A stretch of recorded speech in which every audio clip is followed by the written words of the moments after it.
Hey, welcome to Operation End Times. Today is July 18th, 2013. Out here in San Jose, we're actually having a glorious day. Our mornings for the last several days have all started off with just this really cooling breeze and these low-hanging clouds that aren't fog, but they're really low, but they cool everything down. It's like the morning dew around here. And, it gets hot, but it doesn't really get up beyond like 80. So San Jose, we're just blessed. My heart goes out to the rest of the country and even people in California. There's a heat wave everywhere, And if you look at the weather reports, it's all about upper and lower atmospheres, that the upper atmosphere is moving, but the lower atmosphere is not. And, it's a lowering, that's what happens in the end times, man. It's a compressing, a coming together of the waters, the firmaments, and even the high streams, the jet stream, the nocturnal clouds are getting lower and more visible everywhere. But it's all signs and reflections of the times that we're living in. But today I do believe we have like the sign, in the sky. It's the Trinity or triune of water or whatever. But I think it's a good sign. There in the Bible there's a word which is Hebrew's word 88. Both, but it means water skins. And you find it in two different places, but it's back in the Old Testament, and it's kind of like as the children of Israel are wandering around in the wilderness, they kind of keep going on these similar patterns where they go through darkness, then they get their water skins, then they kind of meet familiar spirits, they visit ruins, wasting, and on one journey they conceal some fig cakes, which I'm going to kind of touch on. Fig leaves, fig cakes, your hands.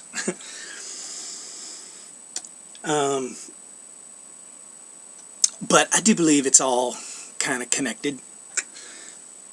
So today, I think it's the Thor prophecy, the thorn prophecy. I don't know.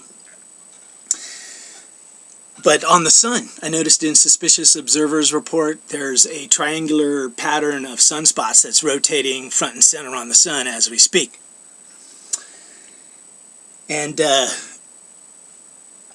want to welcome you to Operation End Times. I'm Ben Hellestead, your Jedi warrior for Jesus. This is a continuation of the Just Living series.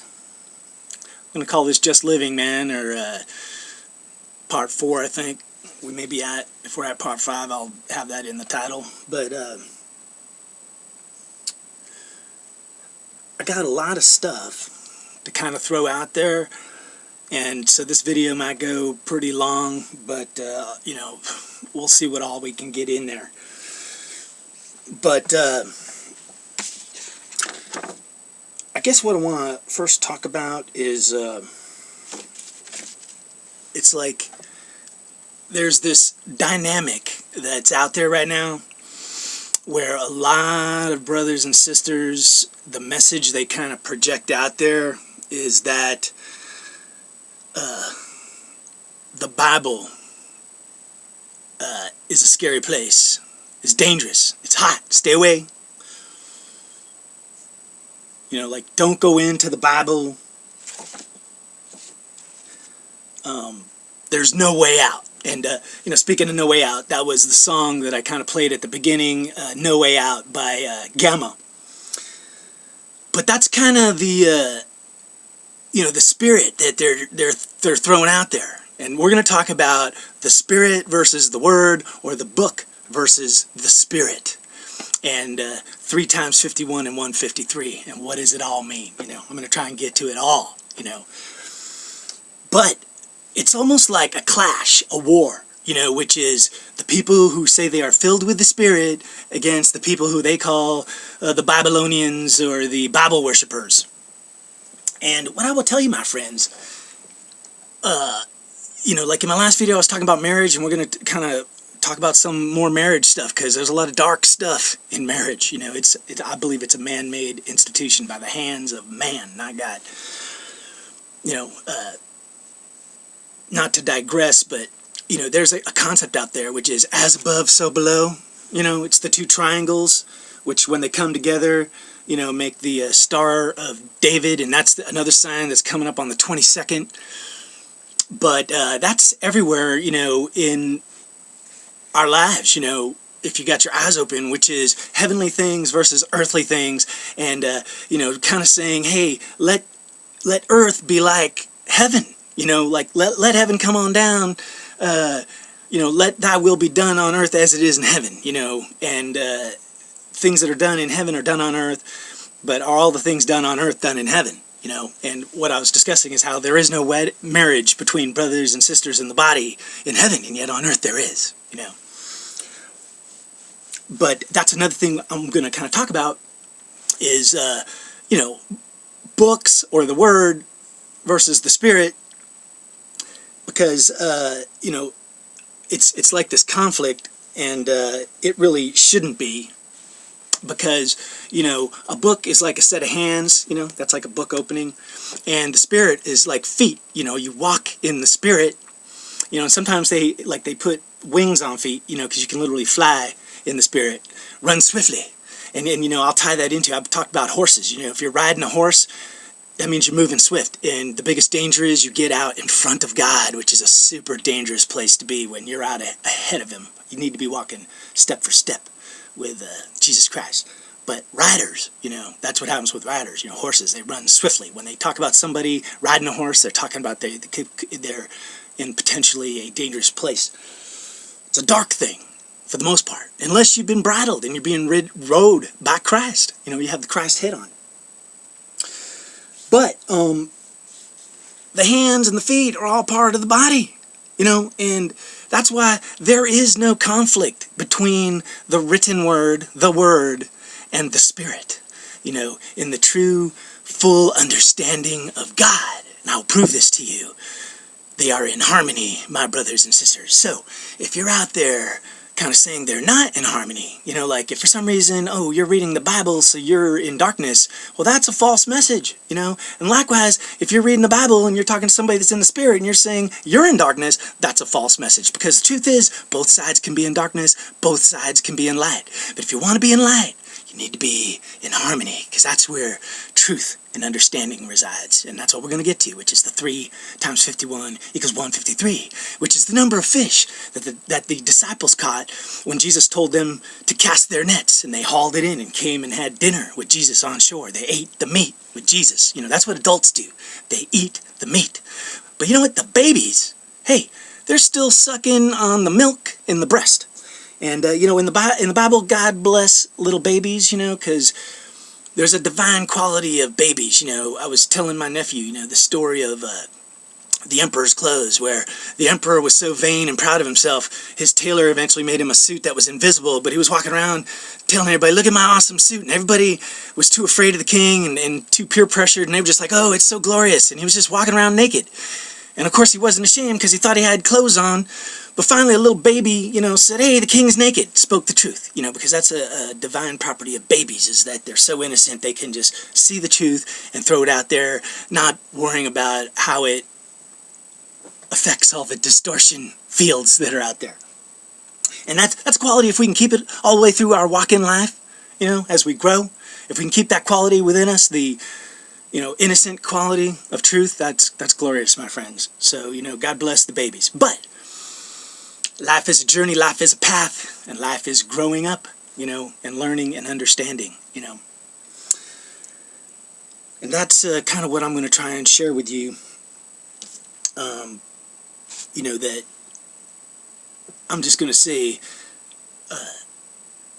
if you're listening to this, I hope it sinks in, and you can just spin it around in your little mind and mulch it over and hopefully come to a greater understanding of things, Because otherwise, if you can't, what I'm going to tell you, in fact, if you come this far, your ass is probably chapped, And I'm sorry, I'm going to apologize. I'm going to say, Lord, I'm sorry that I chapped anybody's asses. May their ass heal as fast as possible, and may they then have their eyes open and see the glory and truth. But These people that walk purely in the Spirit, that kind of look over at the people who go into the book, the Bible, that read the Bible. And, worshiping the Bible, not good. So these people in the Spirit, they do have one little grain of truth, which is don't worship the Bible. Don't worship the Bible. That's a grain of truth. But there's a lot of distortion surrounding them, which is their fear. They got like the baby's mentality. When a parent says, the stove is hot, ow, don't touch it. They want the baby to fear the stove, but the truth is, the stove is neither good nor evil. The stove could be used for evil. You could cook up some drugs in a stove, but it's mainly used for good. Like, we all cook our food in a stove, so it's a blessing. Once you have the understanding and you've grown up and you've learned how to use it, you no longer fear the stove. But the baby's view is that the stove is hot, stay away from it. That's the same view of people that are saying, stay away from the Bible. It's like quicksand. There's no way out of it. Like, if you get into it, it's a snare. It's Satan's trap. It's the mark of the beast. They're little babies spiritually. And they're also listening to the wrong spirits. And I will prove that to you. But, little babies, like pets. I own a dog. If the first experience that a baby has when it meets a dog is that it gets bit by the dog, it immediately forms an opinion that dogs are nasty, evil, and stay away, they're scary. And little kids that have had that happen, I feel sorry for them, because they're just like, in a complete panic state of fear of dogs. But the truth is, dogs are neither good nor evil. They don't know the difference, they're just dogs. And dogs are a reflection of their owners. So if you're a good owner, you'll have a good dog. And you can teach children there's nothing to fear from dogs. And my dogs play with little kids all the time. But once again, if you're saying, stay away from dogs, it's kind of like, I understand that. That's the baby's mentality. They were bit by a dog. I don't blame that baby one bit for being scared of that dog. But what I'm going to do as an adult is try and work with that kid to free them from the prison they've been encased in of fear of a dog, because there's nothing to fear of a dog, but there's wisdom and ways to deal with a dog. Like, ask your parents if it's okay to pet that dog over there. A truth is, for a little kid, you shouldn't just go walking up to any old dog, because some dogs are mean and vicious. So the point I'm going to get to here is, if you're thinking heavenly thoughts, you'll be in harmony. The hands and the feet will work together, the Spirit and the Word. So a couple things I want to throw out there, and then we're going to kind of do a loop, because we got to get back to today, the 18th, the triangle, and the 153. Because I'll throw it out here just in case I don't make it back. But most people, when they do the 3 times 51 equals 153, they always look back to the story of Elisha, where the 3 sets of 51 came out to get Elisha, and the first 2 sets got burnt up, and it was the 3rd set that the captain kind of, understood. He saw 102 guys get wiped out in front of him, so he wised up, he grew and learned, and he had some respect for Elijah, and he got him to come off the mountain. But, God kind of revealed to me another divine 51 triangle, a set of 351s, and it is the doctrine of the kingdom, the doctrine of Jesus Christ. The word doctrine, Jesus is the doctor, the healer. Good doctrine will heal, bad doctrine will not heal. But it's mentioned 51 times, the word doctrine, in the Bible. And then, of course, I've already talked about it, the word, and doctrine means teaching, the learnings, But the other 51 is the cedar tree, which represents growth, growing up, becoming an adult, and spreading your branches out. But that's mentioned 51 times in the Bible. So we have teaching, growth, the cedar tree, 51 times. And of course, discernment is mentioned 51 times, which is understanding, being able to process it through your mind. Preparing your mind is preparing the way of the Lord. I'll show that to you too. But discernment is mentioned 51 times. So that is the divine pine cone of Jesus. The 153 is teaching, growth, and understanding, my friends. And that's what's coming. That's what I'm hoping I'm bringing to the table, which is truth and love. And maybe we all walk together in harmony. If you're not in harmony, in the Bible and in life, we use all sorts of words We use a lot of imagery. You know, we're supposed to be the image of God. But trees, books, animals, all represent people or spirits or qualities. So let me just enlighten you for a second. We got a whole lot of stuff we could look at here. I'm going to open up the little blue Bible in case I want to reference something. Let's see if I can go through my notes. You know, the people that say, you know, that have the conflict, it doesn't matter which side of it you're on, like whether you're a Babylonian Bible worshiper and you're looking at the spirit people saying, oh, you're all darkness and weirdness, and or you're a spirit person looking over at the person who goes into the book and you're grouping them all together saying you're all a bunch of sinners, devil worshippers, darkness, you know, because that couldn't be farther from the truth. You know, there are two groups of people, but you got to have harmony between the two. But as above, so below, you know, there are books in heaven.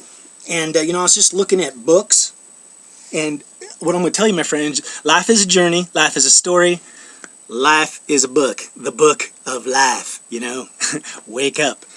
But there's all sorts of books in the Bible. Genesis 5:1, the book of generations. The Lord said, write a book in memorial.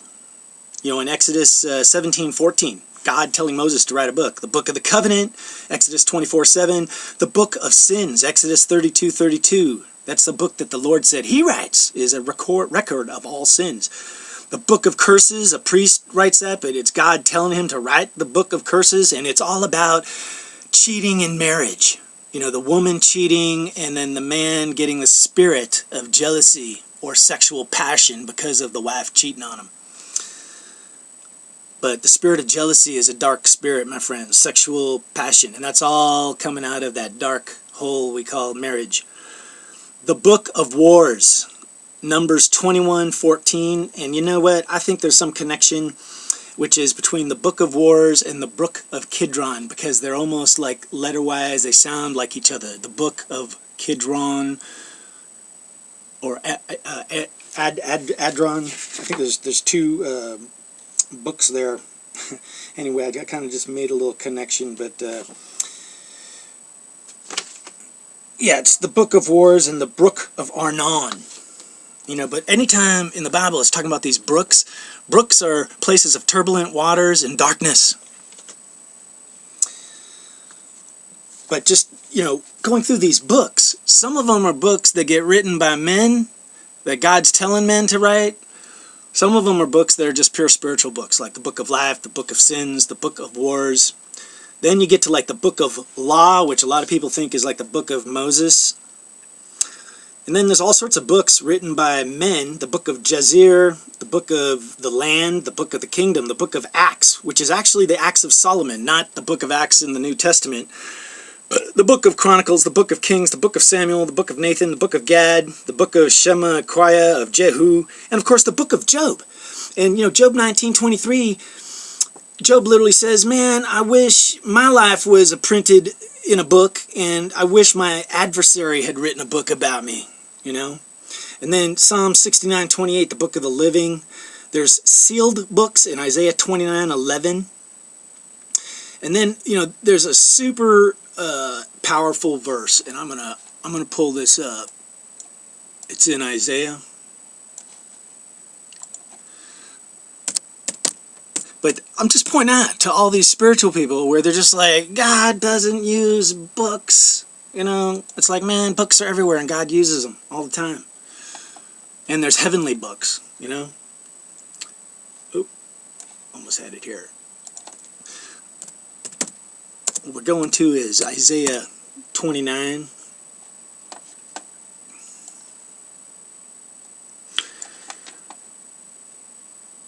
It says, starting at 29:17, is it not yet a very little while, and Lebanon shall be turned into a fruitful field, and the fruitful field, you know, being fruitful, and the fruitful field shall be esteemed as a forest, you know, a bunch of trees growing up. And in that day shall the deaf hear the words of the book, and the eyes of the blind shall see out of obscurity and out of the darkness. Powerful.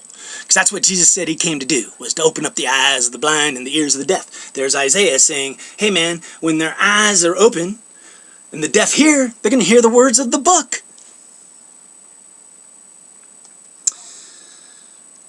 And Isaiah in that same chapter, and for the Bible haters, like I said, they're probably not even listening anymore because their asses were chapped. But when it comes to reading the Bible, it's like chap your ass 1, chapter 1, chap your ass chapter 2, and that's usually when they bail out because now both sides of their ass are chapped. So most Bible haters will never even make it to chap your ass chapter 3, There's a little bit of divine revelation for you, for those who claim to be walking in the Spirit. But in that same book of Isaiah, where it's talking about the deaf hearing, verse 24, it says, they also that erred in the Spirit shall come to understanding, and they that murmured shall learn doctrine. Teachings. Doctrine. There's that word, doctrine. Those that erred in the Spirit got to learn doctrine. Doctrine is found a lot in a book. And erred, when you look up that word erred, it means wandering in the land of Nod, like where Cain is, Cain and Abel, Cain could see spiritually, he was talking to God, he was talking to spirits, some kind of spirit, and he wandered off, and he started building things with his hands, cities, he married a wife, marriage, the man's institution of marriage, like the city he built, they built pyramids, which look like wedding cakes. Wedding cakes are shaped like pyramids and layers, and at the top they usually put a little idol of the man and the woman standing together with an archway over it, Oh yeah, that's all occultic. And then once they get married, of course, they go on that honeymoon where they practice fornication. Yeah, marriage. But, Isaiah 29 verse 24, they also that erred in spirit. So, I'm just going to kind of wrap it up, at least talking about books, because books, Jeremiah 30, he's told to write a book, the book of purchase, the book of vision, the book of remembrance, the book of Psalms, the book of the prophets, the book of life, of course. We hear about that, especially in the New Testament as you go into the book of Revelations, the little book. Your hands look like a little book.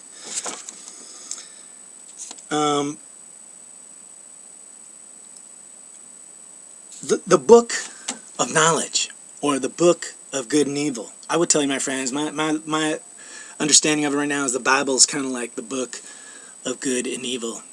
Some people, if they're not seeing the fullness of it, they'll say, oh, why don't we just call it the book of lies and truths? And once again, stay away from it. There's no way out. It's like quicksand. But I would say, yeah, the truth is in the Bible, and there's some shadowy stuff.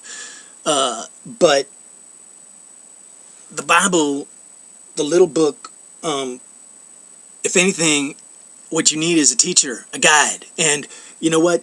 There are people who are filled with the Spirit that will help take you through the Bible, because that is a truth I would tell you, my friends, is that the Spirit of God actually takes your hand, just like a little kid, where at first they're saying, watch out, the stove is hot, but eventually the Spirit shows you how to work that stove, and you grow and you learn your understanding, and the Bible becomes this wonderful tool where the glory and truth of God shows through. Like God is love is in the Bible. That's a glorious truth. It's not hard to find. You can use Bible things, but love is mentioned everywhere in the Bible, and it's something that you can pull out of the Bible. The Spirit will take you in and help you pull it out and write it on your heart. So now you're carrying it spiritually written on your heart, But you don't need the book. The Spirit can just drop the knowledge right on you, And that's kind of how it works for me, my friends, is I usually get stuff kind of dropped on me where it's in my brain and I'm rolling it around already, and then the Spirit says, well, hey, let's go back into the book and I'll show you some things, and that's where I always end up, kind of slack-jawed in amazement, because, the Bible is, it's so amazing. It's like a supercomputer. It's the divine finger of God, I don't know what the problem is, because if you actually understand the Bible and how it works, it's just mind-blowing, and blowing is the Spirit, unless you have a bad spirit. But look at all them books. There's like about 100 books mentioned spiritually, books written by man, God commanding men to write books. And the book of truth, there really is no book of truth, but Jesus is the book of life. Your life is a book. Jesus is the truth. So if there is a book of truth, it is Jesus. But the book of love, love is in the Bible. The truth is in the Bible. Life is in the Bible. You can find it. But I tell you, if you're searching the scriptures and you don't have the Spirit of God guiding you, you won't find it. Only God. Because it's kind of like this divine 51 of doctrine, the cedar tree, and discernment. I never would have found it. Never in a million years. But God just said, here it is, Ben. Look at this. The lone pine cone.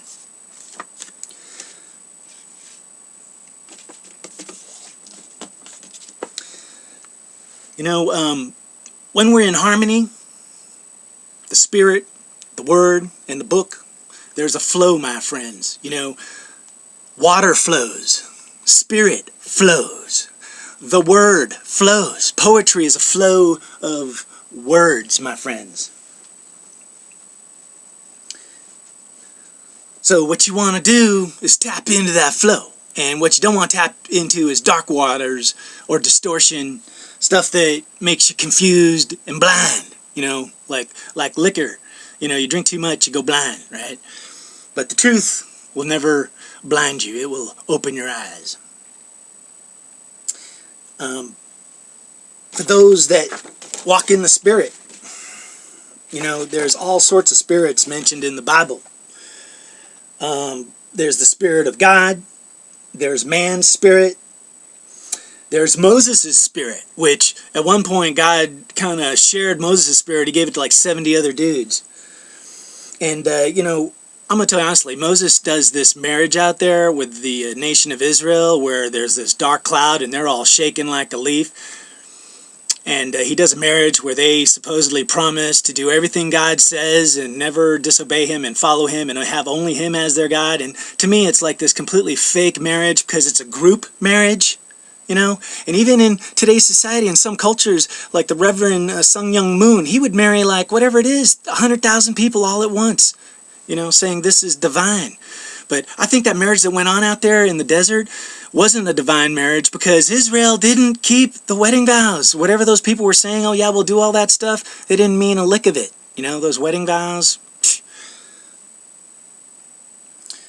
But the spirit of Moses, the spirit of Elijah, which seems to also be connected with John, because Jesus is like, oh yeah, John has the spirit of Elijah.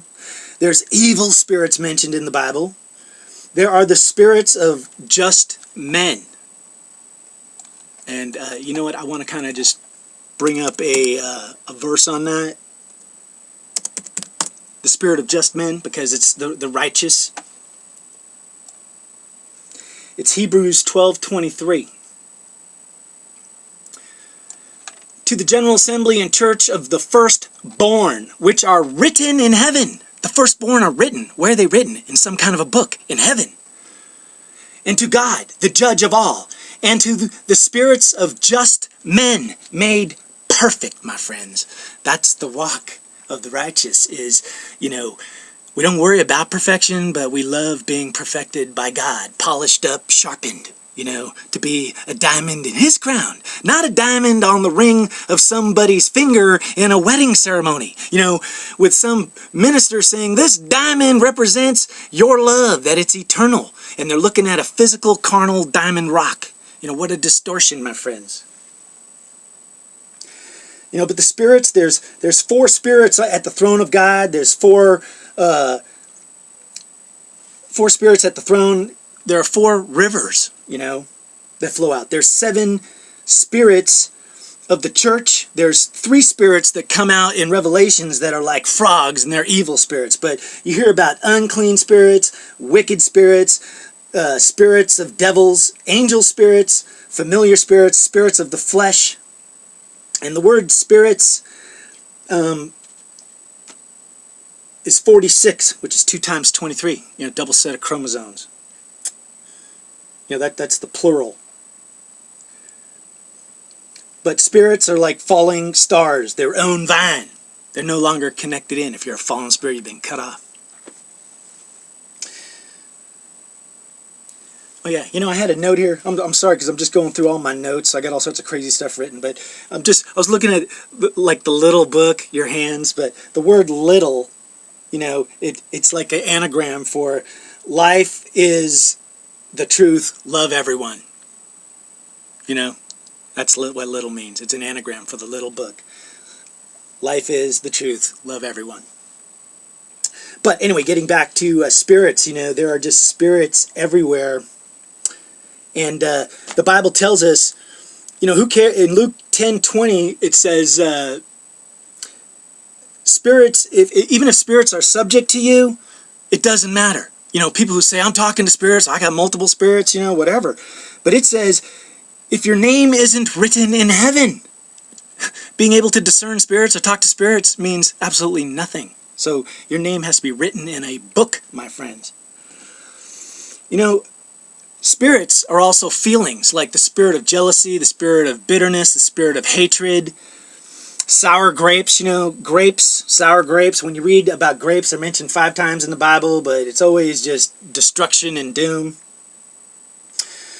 Sweetness, that's another thing here. Sugar, stuff that when you taste it, it's sweet, but then it gets bitter and sour once it goes down.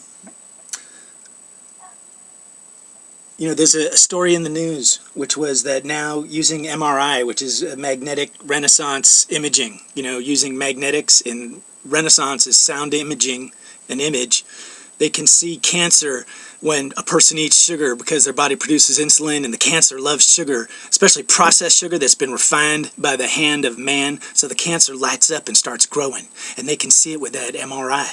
And I'll tell you what, there's some kind of spiritual connection there. The sun sends us magnetism, and there's been all these coronal holes and these solar winds. The magnetism has been changed, and we had a week where it went from positive to negative. And that's one thing they don't tell you in that article when you look that up, that news story where they say, hey, we can detect cancer through MRIs because cancer loves sugar. And of course they're saying, hey, maybe you shouldn't eat so much processed sugar. But I think one of the other truths to it is, we're energy. So if you're walking around all with negative energy and a shadow, then cancer is really going to light up with that dark light and grow. That's what it really likes. But if you got the positive energy, the positive light, cancer don't like that.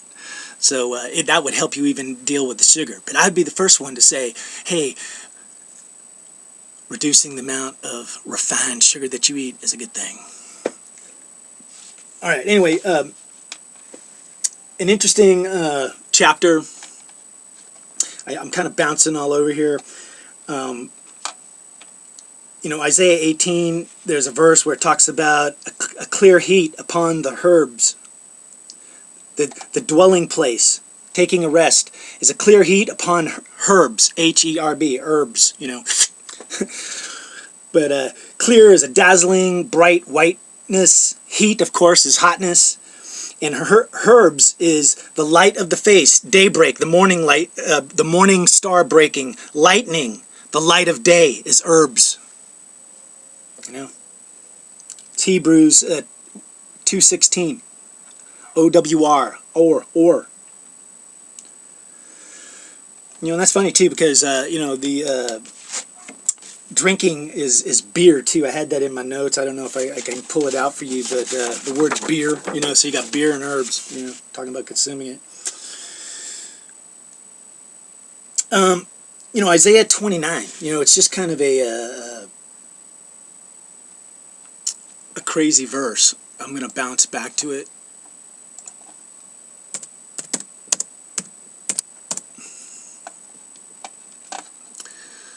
And we go down to 29 verse 20, and it says,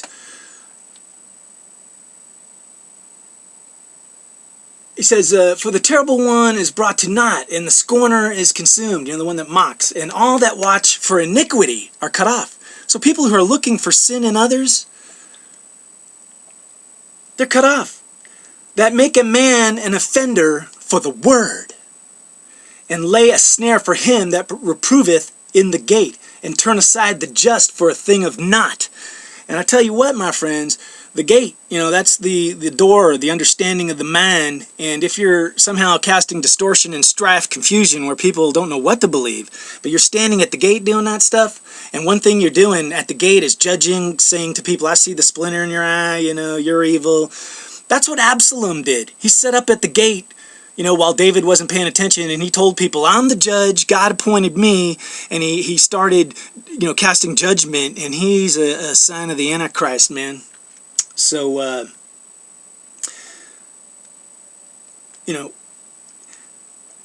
that's where that chapter, chapter 29 of Isaiah ends, where, hey, those that erred in the spirit. And, that's kind of where, the spirit, Luke says, or 1 Corinthians says, you got to be able to discern of spirits. And John 4 verse 1, pulling up all these Bible verses is, I like the Blue Bible online, but you know what it is? I think it was it was 1 John 1 JO 4. Pew. But 1 John 4 verse 1, Beloved, believe not every spirit, but try the spirits, whether they are of God, because many false prophets are gone out into the world. Hereby ye know, this is going to verse 2, hereby ye know the Spirit of God. Every spirit that confesses that Jesus Christ is come in the flesh is of God. And every spirit that confesses not that Jesus Christ is come in the flesh is not of God. And this is the spirit of the Antichrist, where you've heard it should come. But Jesus, that's why they worship Jesus, because he was God in the flesh, man. But if you're not able to discern spirits, you'll be walking around. I got friends, and maybe even some family, where they don't believe Jesus is divine. So I'm hoping God will open their eyes. And all I could do is share the truth, teach, be a lone pine cone, which is help people grow, teach people, and try and get them to understand, to prepare their minds, to prepare the way. And that's, my friend, what the Bible says. Let's see if I can find it, man. There's this incredible verse where it's talking about preparing the way. Oh, yeah, you know what it is? It's in Revelations. Revelations 19 being the divine kingdom of God. But what it's talking about, it's where those three spirits come out.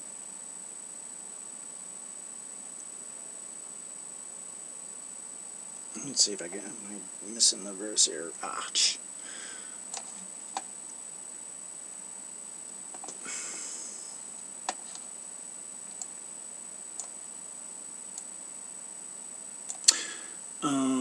Yeah, you know what? Maybe it wasn't in Revelations 19. I'll tell you, see, there's living proof, my friends, is that, that I am not a Bible thumper. I write down Bible verses because I don't really ever keep that stuff in my head, but in Revelations, I know it's there. If it's not 19, maybe it's 17. But anyway, it's in the book of Revelations. It talks about the way of the kings of the east will be prepared. And that's right before the three spirits, the frogs, the evil spirits, are released. And the kings, the word for kings is the foot, the soul, the spirit, the leader, prince. The east is the rising sun, and be prepared is to level, to prepare the minds for a fit reception for a king. So that's right there in Revelations. The kings are teachers. And there's actually a book of the king, which was, it was in Deuteronomy, I believe, but it says, this is the book of the king, it says the king will not multiply himself, his children, and he will not be above his brothers. That's in the book of the kings. And you know what? Most kings are the exact opposite of that. Is kings say, I will multiply my lineage, my children, I will maintain my power through my loins, through sex, which none of that. God is the one that appoints people to be kings, So in the book of the kings, it says the king doesn't multiply himself at all, and he always recognizes that he is equal to his brothers. Found that very interesting, but it's all written in a book, and that's all divine truth, my friends.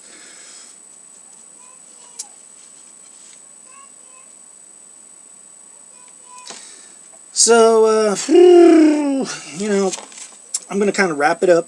I've thrown a lot out there.